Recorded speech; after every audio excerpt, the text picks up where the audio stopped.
nós vamos passar a palavra aos companheiros. Quem puder, poderia vir aqui falar ao microfone, como está sendo gravado, mas se alguém se inibir com isso, não tem problema, pode falar aí do local onde está.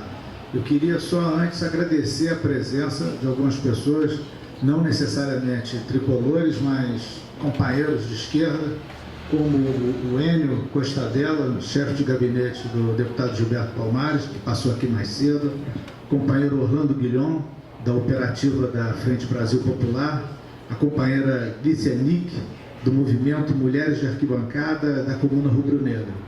Agradecer a presença do professor Arthur Obino, da COP UFRJ, pesquisador, todos muito bem-vindos nesse esforço de aglutinação e de uma ação coletiva que tenha por base a organização das torcidas, a dinâmica do futebol.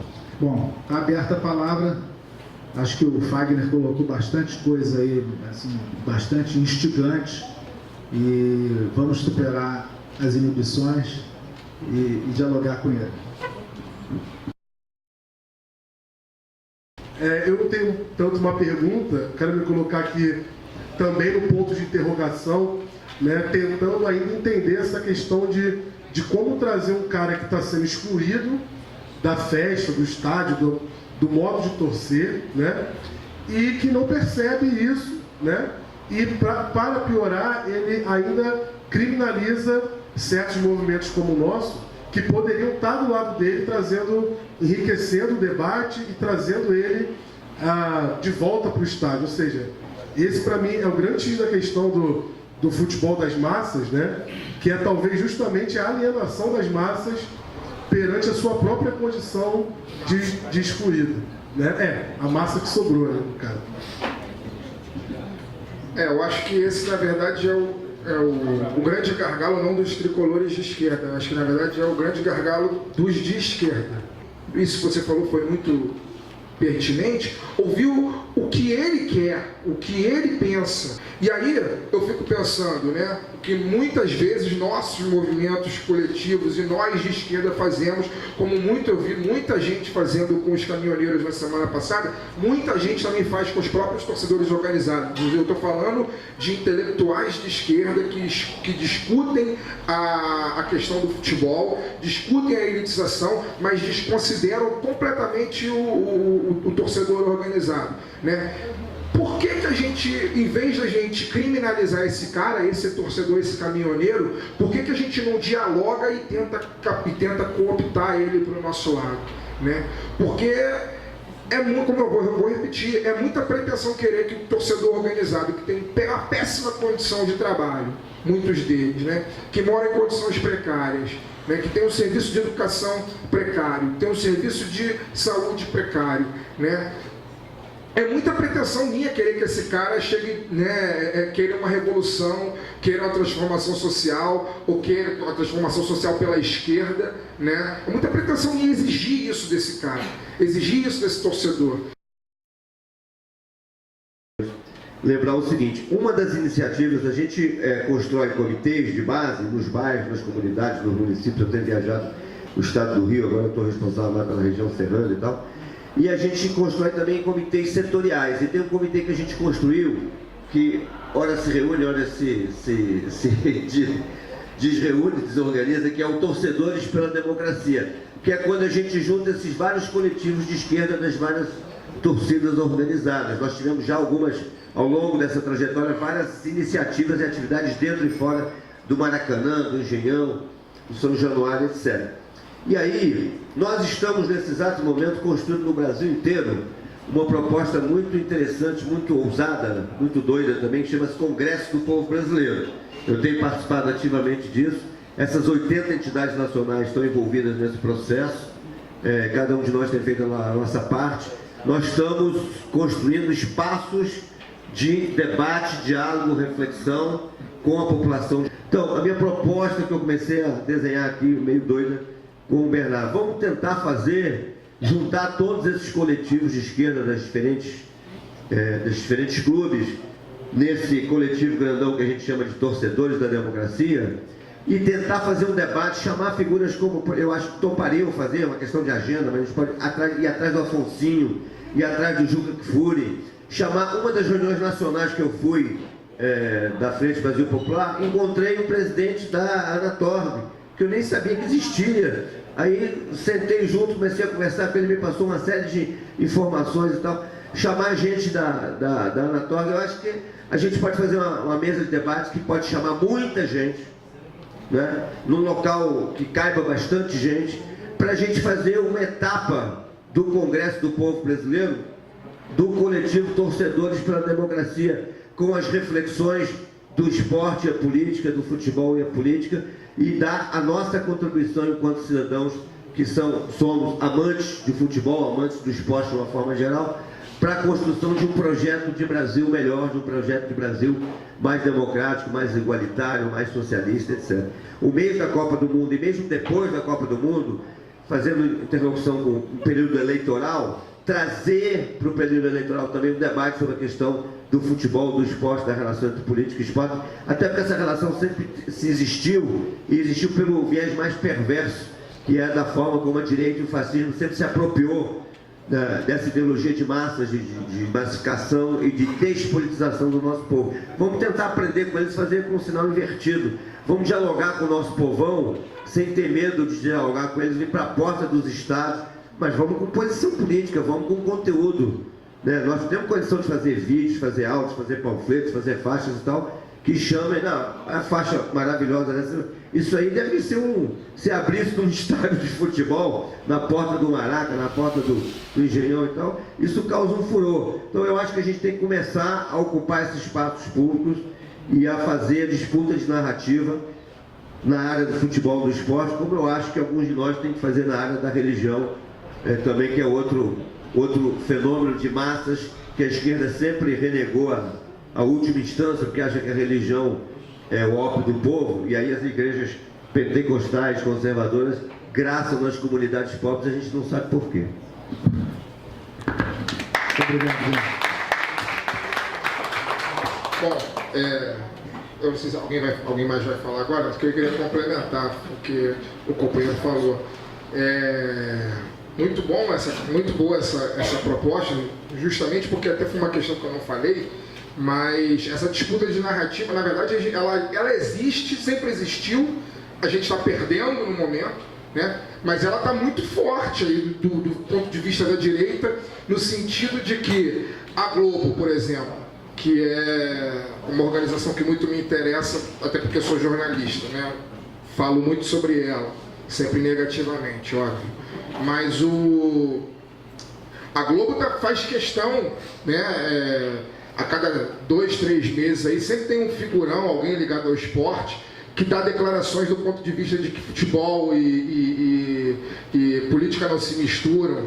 A gente teve há pouco tempo aí o Thiago Leifert escrevendo um texto que foi um tremendo furor, né, dizendo que esporte e política não se misturam, e aí eu até, na época, escrevi um artigo perguntando se ele conhecia Muhammad Ali, né, que deixou de ir para uma guerra porque falou que não mataria preto num país que... Ele não mataria ninguém do país do Vietnã, né, ninguém do Vietnã tinha chamado ele de negão ou de macaco, etc. Por que ele ia matar lá, se no país dele ele era tratado com discriminação? Né? Então, essa disputa de narrativa, ela tá aí muito forte, assim, tá? Os caras têm o poder, os caras têm o dinheiro, têm o capital, têm facilidade de fazer. A gente tem que ter a criatividade e a capacidade de mobilização, que a esquerda sempre teve. Companheira, quer fazer uma pergunta? Quer vir o microfone? Sou meio tímida.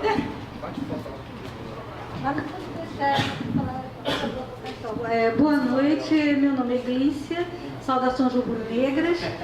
Eu sou uma torcedora que há 2 anos eu vim me tornando uma torcedora mais orgânica. O que eu quero dizer isso? Tentando me apropriar mais da história do meu clube. Há 2 anos que eu fui para um estádio, ver um Fla-Flu e comecei a participar dessa grande festa, dessa grande paixão. Porque antes, como mulher, como você falou, você tinha as questões da sua casa, né? Na minha também, mulher não vai para estádios de futebol. Então, na minha época, a mulher não ia para estádios de futebol, embora várias mulheres fossem. Aliás, a história do futebol está marcada pela nossa presença. muito invisibilizada, mas de um tempo para cá tornando-se cada vez mais visível. Eu fui me surpreendendo com um movimento que já existe há 2 anos e que eu comecei a interessar, que são as mulheres de arquibancada. Como marxista, eu acho que a gente deve pensar nas contradições, né? Se ao mesmo tempo a gente tem um movimento que tira o povo dos estágios, né, que tenta cada vez mais criar suas formas de manifestação, de gozar o futebol, de curtir o futebol, de estar lá festejando, eu vejo uma contradição também que ele vai fazendo com que as torcidas organizadas que se viam como inimigas, rivais, comecem a se unir. Foi o primeiro encontro estadual do Rio de Janeiro de mulheres arquibancadas, que era um encontro que nos reunia, foi num domingo, foi no dia 11 de março desse ano, na Baixada Fluminense, em Belford Roxo, mais de 100 mulheres de torcidas organizadas, a maioria, estavam lá, dizendo: nós não vamos manter a nossa rivalidade, nós vamos discutir aqui o que nos une, discutindo feminismo, discutindo contra o machismo, a presença da mulher no futebol, lutando por outros espaços delas dentro das torcidas organizadas que não fossem os tradicionais do lugar da mulher. E isso é fazer a luta.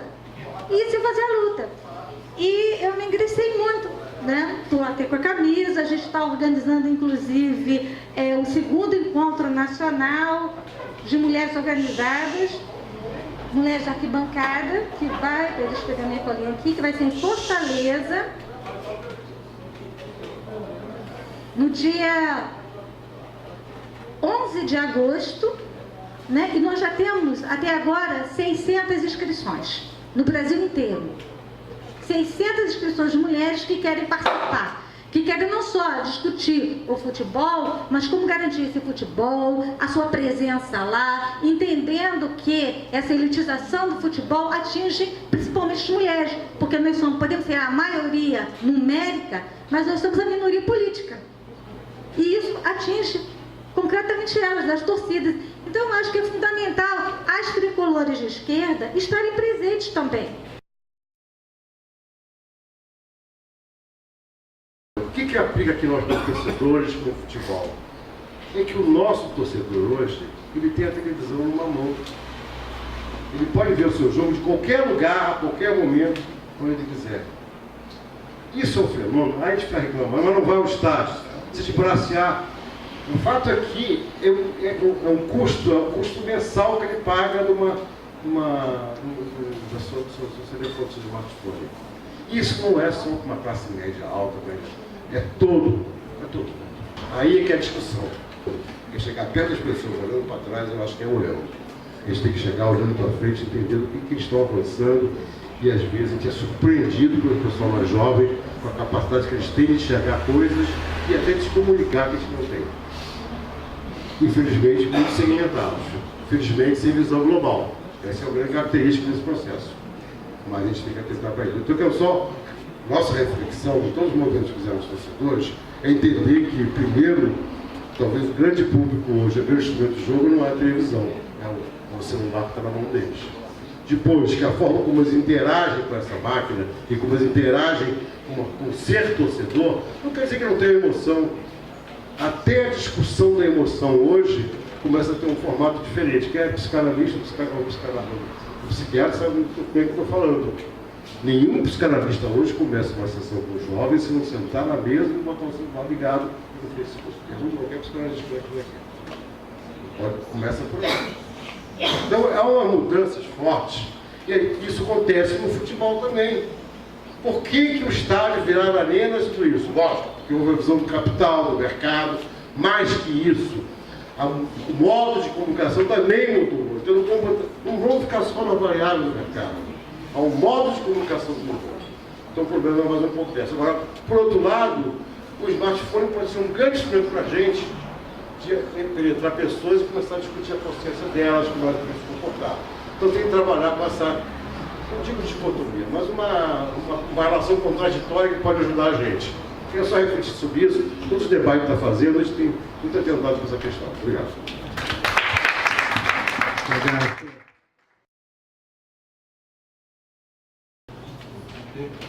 Luiz, por favor.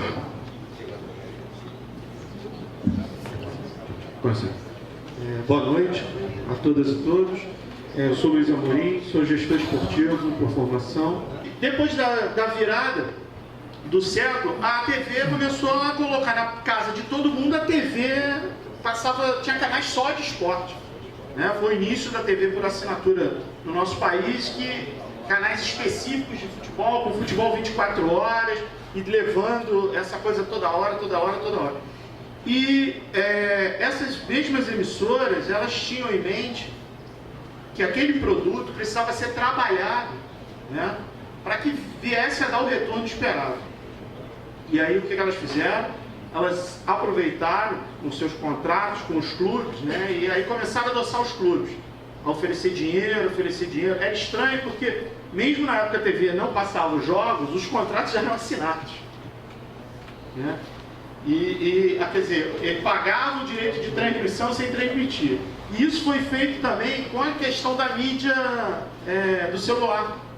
Os contratos de transmissão de campeonatos, é um dado importante, sempre tiveram esse quesito. As transmissões de telecomunicações e tal, outras transmissões que na época nem se conhecia a forma direito de transmitir, mas eram garantidas em contratos, eram fechadas já.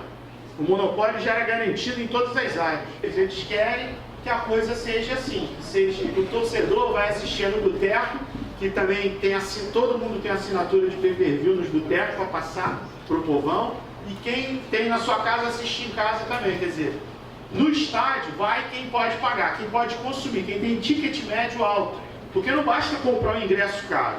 Eles querem que o torcedor vá lá e compre a cerveja o dobro do preço, eles querem que compre um cachorro-quente mais caro. Né? Todo mundo lembra do Genial no Maracanã. Hoje em dia não é mais genial. Hoje em dia tudo é caríssimo. Se a gente quiser ser protagonista, a gente tem que partir nessa visão, de trazer o clube para essa luta e que eles mudem. E aí tem que ser uma mobilização de todas as torcidas para todos os clubes entrarem nessa luta e pararem, ficar um contra o outro e verem que vai morrer todo mundo abraçado junto com o fim do nosso futebol. Obrigado.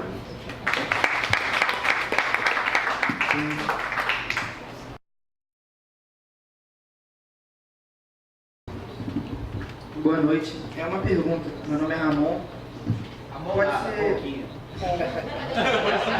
o Fagner ou para quem quiser responder, só uma pergunta. Bom, escrevi aqui. Como que nós, enquanto militantes de esquerda, nos comportamos e inserimos o discurso diante de alguns exemplos positivos? Positivo, assim, no sentido neoliberal mesmo. Por exemplo, o Palmeiras, que está sempre com a arena cheia, com o ingresso mais caro do Brasil. O próprio Flamengo, que aí, com dados oficiais aqui, eles recentemente estavam com um período legal que o povo, né, chegou aí no estádio, acho que ingresso 10 ou 20 reais, nos últimos 3 jogos. E contra o Emelec na Libertadores, que deu um público bem menor, deu uma renda o dobro. Dados oficiais seria, eu até anotei aqui, 52 mil contra a Ponte Preta e deu 1 milhão e 300 mil, e 36 mil pessoas contra o Emelec deu 2 milhões e 800. Na verdade, essa pergunta aí é a pergunta de $1 milhão, porque no programa que a gente fez, o meu podcast fez recentemente, nós recebemos o Irlan lá para poder debater esse assunto, e ele falava justamente isso, no caso do Palmeiras, por exemplo. O caso do Palmeiras é um caso muito difícil de você bater o contrário, porque dentro da lógica neoliberal ultracapitalista do clube, o modelo deles dá certo, dentro daquela lógica lá. Só que é preciso repensar, talvez, eu não sou o dono da verdade, mas talvez a gente precise repensar, o torcedor palmeirense, nesse caso que você citou aí, precisa repensar, que aquela lógica dá certo, mas ela dá certo até um determinado ponto. Porque hoje, para o Palmeiras ter o estádio que ele tem, ele na verdade não tem mais o estádio. Porque para poder fazer a reforma que foi feita no Allianz Parque, no antigo Parque Antártica, que virou Allianz Parque, né, o Palmeiras deixou de ser efetivamente o dono daquele estádio. Tanto é que quando tem algum outro evento que interessa a administradora do estádio, deixa de existir o jogo de futebol e o show da Beyoncé vai acontecer lá. o show sei lá de quem, do U2, vai acontecer e o Palmeiras é obrigado a jogar no Pacaembu, ou então muda a data do jogo, etc, etc, etc. Penso que uma das formas de resistência está nas torcidas organizadas. Elas resistiram. E não foi pouca coisa que enfrentaram. Enfrentaram muito. Não só aqui, mas em toda a América Latina, pelo que eu sei. Não sei se além da América Latina, mas em toda a América Latina. Enfrentaram muito e estão aí, estão resistindo. Depois da Copa do Mundo, não podia mais entrar bateria no estádio, não ia poder entrar bandeirão, e eles resistiram, com as suas fragilidades, com as suas contradições, etc. Então eu considero que as torcidas organizadas sejam um ponto central de resistência. Eu vejo aqui muitos companheiros egressos de torcida organizada ou ainda militando em torcidas organizadas. Eu sou egresso de torcida organizada. Eu década de 70, como disse o Fábio Simas, eu estou numa geração mais antiga, né, Fábio? O Fábio tem 39 anos, está numa geração mais antiga. Eu também estou por aí, numa geração mais antiga, assim como você, é verdade. Mas sou egresso de torcida organizada. Era um outro momento, claro que era. E estou aqui olhando para o meu amigo Cássio, que também militou em torcida organizada. Era um outro momento. Mas a gente resistiu. E era resistir e era democratizar. Porque a gente foi para dentro do clube. A gente foi disputar dentro do clube. A gente levou as organizadas e a torcida para dentro do clube. O clube era fechado. E não foi só no Fluminense. Foram todos os clubes do Rio de Janeiro. A gente viu essa iniciativa em todos os clubes do Rio de Janeiro. Hoje você tem, em todos os clubes do Rio de Janeiro, nós vemos diretores, dirigentes, egressos de movimento de torcida organizada. E a cooptação que houve, os interesses que interferiram, a gente conhece. Penso que devemos buscar se organizar. Os coletivos de esquerda, de torcedores de esquerda, devem buscar as torcidas organizadas. Ouvir e dialogar. Dialogar reto, contextualizando, politizando a discussão. Queria renovar os agradecimentos aos presentes e deixei para o final um agradecimento especial, um reconhecimento pessoal. A revista vai estar no ar mais daqui a pouco e ela é produto de uma série de esforços individuais, mas eles não teriam resultado num produto coletivo não fosse o esforço, a competência, a determinação, a eficiência da nossa companheira Terezinha.